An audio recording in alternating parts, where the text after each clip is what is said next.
What is your name? أسامة عمارة. Can you repeat? أسامة عمارة. يوم 15 أكتوبر سنة 1973 تعدي كتيبة من الجيش الإسرائيلي قناة السويس وتدخل العمق المصري في ثغرة بين الجيش الثاني والجيش الثالث. اتعرفت بثغرة أبير حليم أو الضفر سوار. وقتها القوات المصرية في السويس اتفاجئت إن في عساكر إسرائيليين داخلين عليهم في أرضهم، وبسبب عنصر المفاجأة الإسرائيلي جنود مصريين كتير وقعوا في الأسر، ومن ضمنهم الجندي اللي انتوا شفتوه أول الفيديو ده. كل اللي اتكلم عن حرب 73 كان من وجهة نظرنا إحنا المصريين، لكن تعالوا نشوف اليهود نفسهم شايفين الحرب دي إزاي، وإيه هي اللحظات اللي مروا بيها. هنتكلم عن قصص كتير في حرب أكتوبر مسجلينها الموساد والمصريين ما يعرفوش عنها أي حاجة، وأنا جاي النهاردة أحكي لكم عن أسرار وخبايا لحد دلوقتي محدش كتير يعرف عنها حاجة.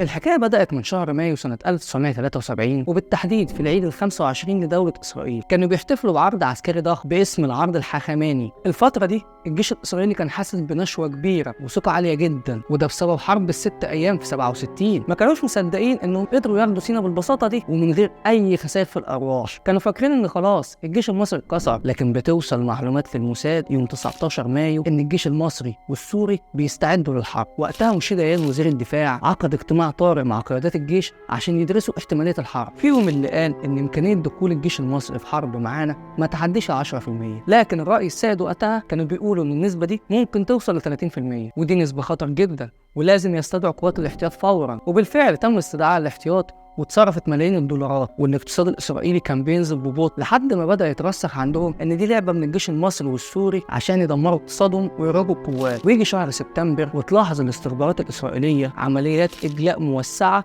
لعائلات الخبراء السوفيت في مصر. ويوم 4 أكتوبر يوصل خبر للقيادات العليا في إسرائيل إن مصر هتحارب، وتنعقد بسرعة جلسة طارئة. لكن المرة دي الكل محتار ومحدش عارف ياخد قرار. هل نستدعي الاحتياط تاني ومصر فعلا هتحارب، ولا يمكن زي كل مرة ودي خطة منهم عشان يخسرونا ملايين الدولارات؟ وقتها مشير عيان وزير الدفاع الإسرائيلي كان رافض نهائي فكرة استدعاء الاحتياط، لكن ديفيد العازر رئيس الأركان كان خايف جدا ومصمم على استدعاء القوات. جولدا مائير رئيسة الوزراء كان رأيها من رأي مشير عيان، بلاش المصريين يضحكوا علينا تاني ويخلونا نستدعي الاحتياط على الفاضي. واللي كان مطمن صناع القرار في إسرائيل هو المشهد اللي كانوا بيشوفوه على طول الجبهة المصرية. كانوا بيشوفوا الفلاحين بيتحركوا طبيعي والجنود في وضع الاسترخاء. ده مش منظر ناس داخلة على الحرب. ويجي يوم الغفران أو يوم كيبور. يوم كيبور ده بقى يا سيدي يعتبر عيد الشريعة اليهودية، بيحظر على أي يهودي إنه يشتغل أو يتحرك أو حتى يدور عربيته أو يكتب بالقلم أو حتى ينام مع زوجته. اليوم ده مخصص للعبادة فقط. ولما تفتح سفر اللاويين في التوراة إصحاح 16 هتلاقي مكتوب كده بالظبط: وكل عمل لا تعملون الوطن والغريب النازل في وسطكم لأنه في هذا اليوم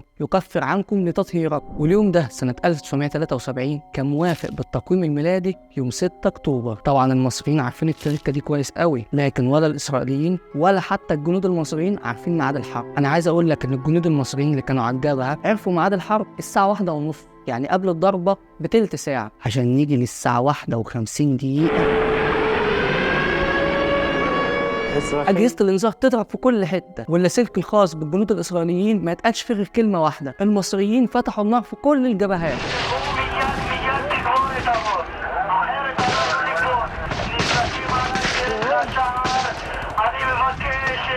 الأرض بتتهز على الجبهة، والجنود الإسرائيليين شايفين مئات الطيارات بتعبر الجبهة في لمح البصر، موقعهم بتتضرب والمدفعية بتدق الحصون. الصهاينة وقتها حصل لهم شلل، سامعين صوت الجنود المصريين وهم بيتسلقوا خط بارليف وبيجروا في اتجاههم بسرعة جنونية. الزعيق والصيحات مالية شبكات اللاسلكي، صرخات ألم وخوف ونداءات للنجدة في كل حتة. الليلة الأولى كانت كارثية بمعنى الكلمة. تلتين القوات وأكتر من 300 دبابة إسرائيلية اتدمروا، ده غير إن أي طيارة إسرائيلية كانت بتحاول تعدي القناة عشان تكسب القوات المصرية وتوقف التقدم كانت بتتضرب في الجو من مظلة الدفاع الجوي. وبنهاية اليوم الثاني كانت بنى أكتر من 11 جسر عائم على قناة السويس، نقلت كل المدرعات والدبابات والمعدات الثقيلة للجبهة عشان نوصل ليوم 8 أكتوبر ويبدأ الهجوم الإسرائيلي المضاد، لكنه يفشل فشل ذريع، وده بسبب صواريخ صغر الموجهة. دي بقى كانت بتخرم حديد الدبابات الإسرائيلية ويتقتل أكتر من 1400 جندي إسرائيلي. حالة حزن وصدمة في المجتمع اليهودي. اتقدمت اختيارات أولية لأسر القتلى واتقال لهم إن أولادكم اتدفنوا في مقابر مؤقتة في سيناء، واتعمل أكتر من مركز يجمع الأسر علشان يتعرفوا على صور القتلى. ويجي يوم 14 أكتوبر وده يبقى نقطة التحول في مسار الحرب كلها. الجيش المصري قرر انه هيطور الهجوم عشان يخفف الضغط على الجيش السوري، وتخرج الدبابات من ساتر مظلات الدفاع الجوي عشان نخسر اليوم ده اكتر من 250 دبابة مصرية، ودي تبقى اول خسائر من بداية الحرب. ويستغل ارييل شارون انشغال الدبابات المصرية في تطوير الهجوم، ويلاقي ثغرة بين الجيش الثاني والثالث الميداني، وياخد عدد كبير من المظليين ويجيبوا لانشات ويعدوا بيها قناة السويس. كل اللي قلته ده ناس كتير تعرف، لكن اللي هحكيه دلوقتي من ارشيف هيئة العمليات الإسرائيلية ومحدش يعرف عنه حاجة من العرب. حضر لي بقى كوباية الشاي اللذيذة علشان داخلين على كلام تقيل قوي. أول أرشيف نادر معانا هو لمراسل يهودي كان وسط القوات الإسرائيلية في سيناء، ودخل مع فرقة شارون في ثغرة الدفرسوار. بيحكي المراسل وبيقول إنهم لما عدوا الناحية التانية ما كانوش مصدقين إنهم دلوقتي في عمق الأراضي المصرية، والكل مندهش ازاي مفيش اي قوات اعترضته. وفي خلال تقدمهم اتفاجئوا بقوات مظليه مكونه من 30 دباب مرتكزه في قريه من القرى، وهناك قامت معركه كبيره. الجنود المصريين وقتها استدعوا مروحيات هليكوبتر عشان تساندهم في التصدي، وبالفعل بعد 10 دقائق توصل هليكوبتر مصريه بتحلق على ارتفاع منخفض تقريبا 20 متر، وبسرعه الدبابات الاسرائيليه توجه مدافعها ناحيتها عشان توقفها، ويخرج طيار مصري رافع رايه بيضاء ويقبضوا عليه. ولما الضابط اتعافى من اللي حصل عملوا معاه مقابله عشان يستخرجوا منه معلومات تفيدهم. What is your name? أسامة عمارة. Can you repeat? أسامة عمارة. How old are you? 25 and some months. 28 and some months. You were flying what kind of a helicopter? Me 8. What was in it? What? Who was sitting in the helicopter? Me and another pilot.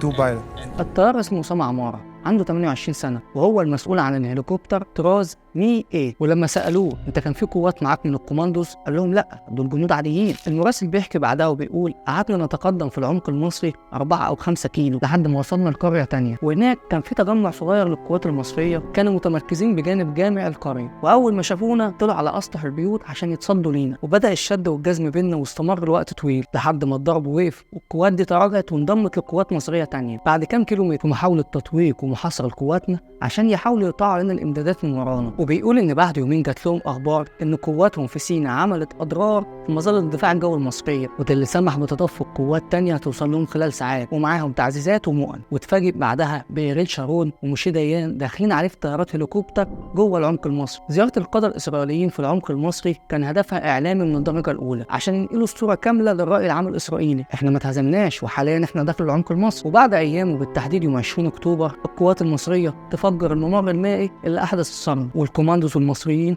طوقوا القوات الدخيلة وقطعوا عنهم الإمدادات من أكل وشرب وذخيرة، عشان بعدها يجي قرار مجلس الأمن رقم 338 بوقف إطلاق النار باقتراح مشترك من الولايات المتحدة والاتحاد السوفيتي. ويستغل شارون القرار بأنه يتقدم بقوات في اتجاه الإسماعيلية عشان يقدر يكسب أرض ويعزز من أوراق القوة التفاوضية للقضاء عندهم في إسرائيل. وقتها هنري كيسنجر وزير الخارجية الأمريكي حاول يوصل لجولدا مائير إن الحرب لازم تنتهي، وإنها لازم تتقبل فكرة إن المصريين قدروا يبنوا جيش يهزمهم. وبالفعل تقتنع جولدا مائير، واللي أثر على موقفها هو مشهد الأمهات وعدد القتلى اللي بيزيد كل يوم، عشان بعدها تقعد جولدا مائير مع الجنود عشان تمهد لهم قرار الانسحاب. كاميرات التصوير مسجلاه وهي بتقول كده بالنص: أأمل أن لا تشك قواتي في ولاء إسرائيلي، لكن هل أريد السلام مع مصر؟ بالطبع لا، لكننا لا نحتاج إلى سيناء ولا درجة واحدة من درجات حرارتها المرتفعة ولا رمالها. وبالفعل تنسحب القوات الإسرائيلية من سيناء، وينفجر غضب الشعب اليهودي ويطالب باستقالة الحكومة كاملة، وعلى رأسهم جولدا مائير وجنرالات الحرب. الكام سنة اللي فاتوا كان بيتردد كلام كتير وأسئلة عن الحرب بتشكك في انتصار مصر، وبقينا نشوف ناس كتير منهم مصريين وكمان عرب مقتنعين ان مصر خسرت الحرب دي، وده بسبب ثغرة الدفرسوار. لكن انا عندي للناس دي سؤال واحد: هو لو فعلا مصر خسرت الحرب، ايه اللي هيخلي اسرائيل تسلم سيناء للمصريين؟